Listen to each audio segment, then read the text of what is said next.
I think, again, with all the uncertainty with the election, all the uncertainty in the stock market, employment, there's a lot of fear. There's just so much uncertainty for those that have really, like you said, done the work and prepared. This could be a great opportunity for you.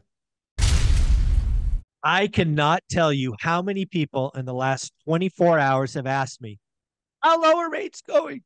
I want to refi my FHA or VA loan, or rates going down. We got Jeremy Siegel screaming for an emergency 75 basis point cut.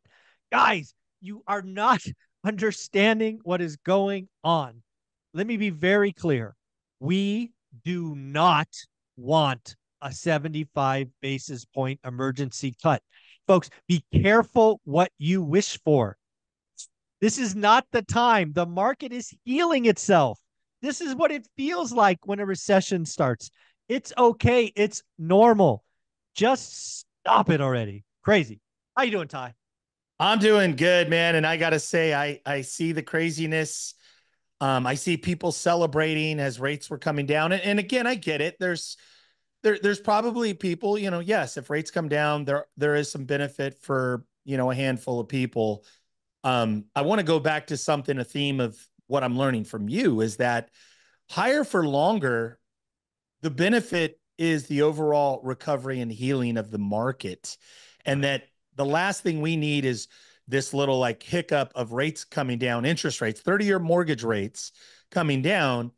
We get a feeding frenzy of buyers and investors and activity, which basically in some ways I feel like maybe creates a little bubble Yeah. in the market potentially, or again, gives everybody this false sense that, the economy is great and real estate is great, where in fact, there's still going to be some pain down the road. So I don't know, those are my 2 cents. What I want at the end of the day is a healthy housing market. And I believe interest rates right in around 6%, six and a half, between 6 and 6.5 gets us there. It takes time, man. The only way you fix this thing is with time. You don't have an emergency 75 basis point cut, another emergency cut next month, like Jeremy Siegel is calling for. Do we get mortgage rates down to 5% this year? That's a problem. That's a problem. I don't want to go back to double digit appreciation. That's just not a good thing. All right. That's craziness. Let's welcome to the team. Carlos, how you doing, buddy? You were next up. I'm doing Nope. fine, guys. Did my morning walk. I took the kid to school for the first day, and I'm here. I'm in the car, and I kind of spaced out this morning. I'm like, oh, it's Monday. I got caught up on watching your video. Yeah, Yeah. and Well, we so, love the fact but that you're here. Yeah. Very yeah. cool.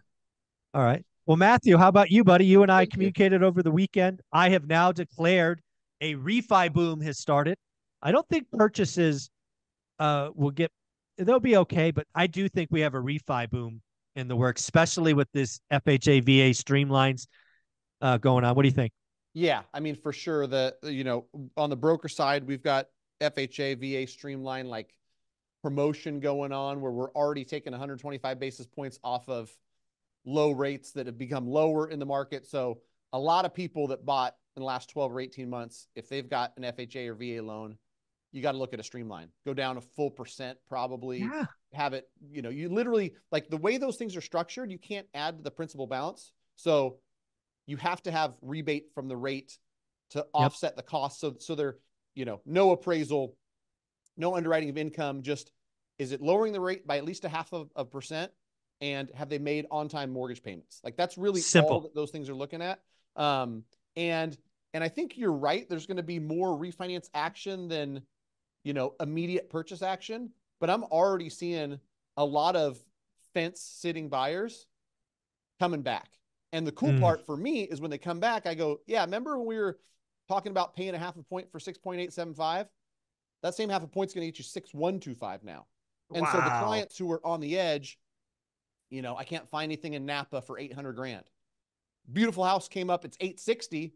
It's game on. That 860 purchase now has a lower payment than it did at 800 because we went 6.875 to 6 1/8. And so that's the good news. The bad news is for anybody who's been around, I know everybody on this call will agree, you know that demand means increased competition and upward pressure on price. I'm not saying that prices are going to go up, 10% the next 3 months, but you're going to have more competition. You should expect that.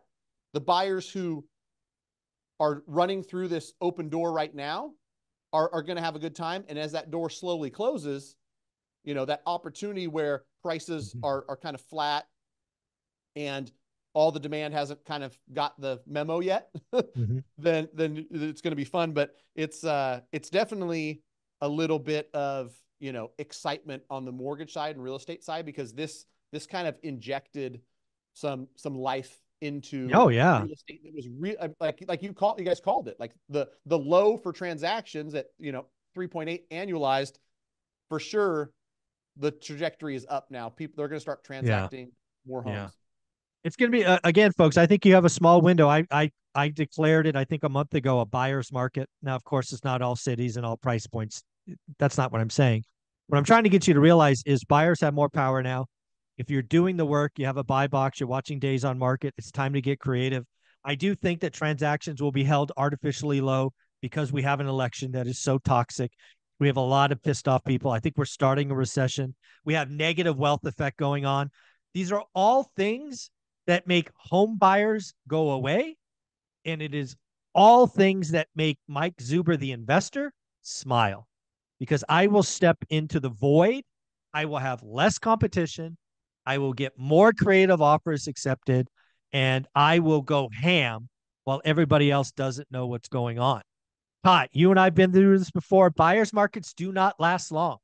I don't think this buyer's market lasts 9 months. I think it's a 6-month buyer's market, and I am ready. Yeah, no, spot on. And it's interesting too.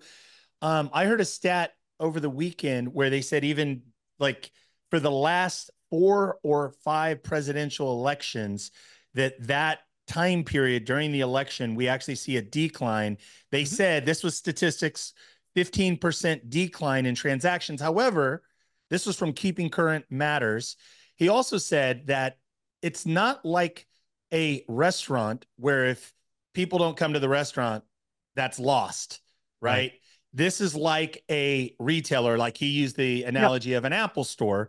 He said it's just that if there's a big storm, it's delayed. Yeah. It's delayed, that in fact you pick it back up potentially in the first quarter.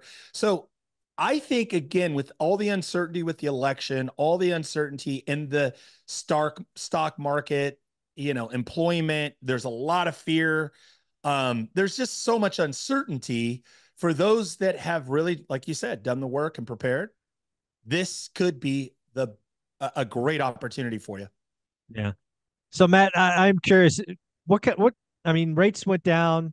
It's really funny. Rates were down at the open. They're flat last time I checked. So the market's already, kind of from working. A rate perspective today, like I think I heard. Oh, the 10 years up actually. The 10 years up now. Yeah, that people thought it was down. Yeah, the 10 years up to 3.8. So more like mortgage bonds are down 9 basis points. But the funny part is, I think a lot of lenders on Friday were like, okay, here's a little bit of betterment. Let's kind of wait and see. Yeah. They gave us the rest of it. I just did some pricing stuff where 25% down, great credit primary.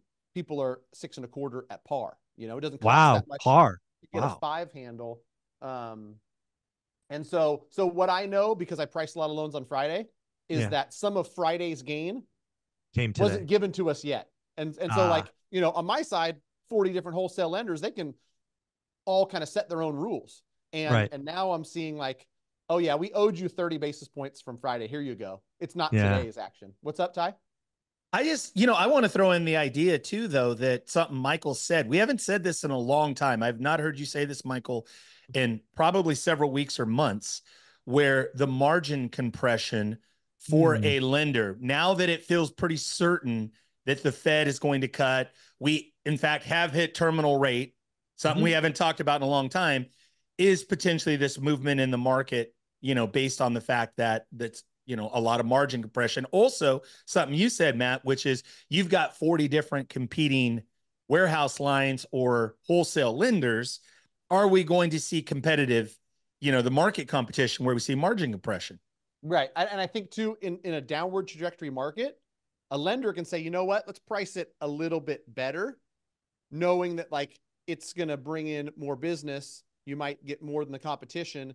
And by the time this thing gets purchased and sold, rates are closer to that number anyway. It's a lot harder to do that when rates are flat or potentially going up, is, you know, get really thin on margin. And so, yeah, it's always fascinating to me too, because I'm a numbers nerd looking at this. On the wholesale side, it's not always the same lender who's pricing most competitively. And me or you or anybody might not know why, but a lender might, I've got lenders right now, they're like super aggressive. They want all the non-owner OC business. And so Yep. if you put 25% down non-owner OC, like I've got that lender pricing sharper there than some of the other lenders are pricing on a primary, same scenario. And Wow. so interesting times. Yeah. So I Question, just Matt, got what non-QM, what is a non-QM product going right now? Non-QM, I just looked at a lot of those. Low sevens, you can buy it down into, you know, mid sixes, high sixes. And so I think where people might be a little bit misguided, because I talked to a couple investors over the weekend. For all intents and purposes, it's pretty close. Conventional, you know, non-owner occupied and DSCR. But me personally, you slap a 3-year prepay on that thing, like that's that hurts. a big price to pay. And so that's the major difference is, you know, some of these lenders have like an 1895 fee, or they've got more fees baked in, and that prepayment penalty, if you want out of it, you can, but you're going to pay 3/4 higher in interest rate. And so Right. it's not like, oh, non-QM lenders are priced as good or better than conventional. It's just honestly not the case. Yeah. So I just got this from Lance Lambert. He's my Resi Club guy. Follow him. He's on the show Thursdays. 6.34 is the going 30-year mortgage rate, and the spread margin 255 basis points. For reference, historical average is 180, so we still have, call it 75 basis points of compression ahead at some point. And it's the lowest spread since April 7th of 2023. So we're heading those directions. Very, very cool. Well, Carlos, let's go back to you, buddy. I'm curious, what is going on in the real estate industry? Again, I'm excited for investors. A lot of homeowners perhaps maybe not be moving just yet, but what are you seeing out there, Carlos? Nope, you're on mute. There he is. Hey, Mike, there you go. Well, I do see a lot of people trying to repair their home. I did get a client who called and talked about ADUs, trying to figure out how to pay their mortgage by converting the garage or converting a room into an in-law suite. So from my end, that's what I've been hearing, and I think people are being creative to making ways to cut down their costs.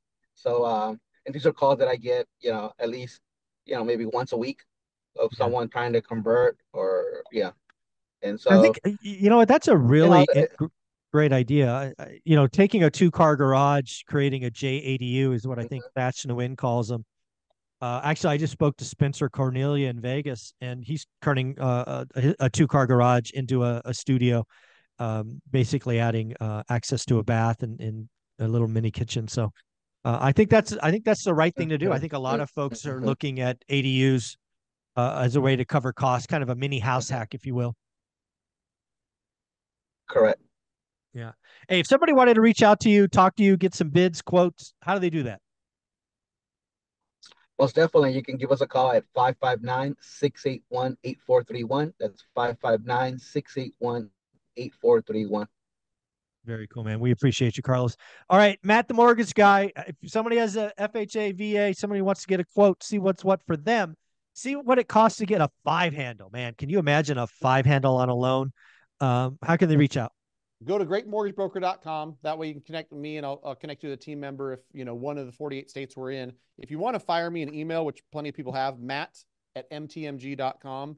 Quite honestly, greatmortgagebroker.com's got more people helping, so less likely to get lost. But yeah, now more than ever, you have to listen to good advice, because if somebody's trying to tally another check in a call center for another, locked loan, their advice is just whatever you need to hear. to move forward with them. What you need is somebody analyzing the deal. And I heard somebody talk about this recently. I've always done break-even analysis. I hear other loan officers talking about it now. Make the loan officer show you, here's what I'm going to save on a monthly basis because of this refinance. Here's the cost. And don't let them tell you nothing's coming out of pocket. It doesn't cost you anything. Loan balance goes from 334 to 337. That's a $3,000 cost. Whether you feel it, whether it comes out of your pocket or not, it's a cost. So save 150 a month, cost you 3,000. That's a 20-month break even. Might not make sense, right? Save 300 a month, cost 2,700, breaks even in 9 months. It's a green light. And like, I must have done 1,000 of these in 20 and 21. I feel like I've got an Excel spreadsheet dialed. I'm going to show you the break even, and I'm going to say, that looks like a green light.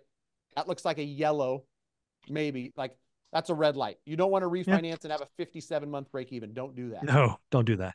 Yeah, love that. And Ty, you're doing a lot of helping agents. Agents got 12 days away. The NAR settlement, August 17th, I believe, goes into effect. A lot of agents are struggling. Transactions are down.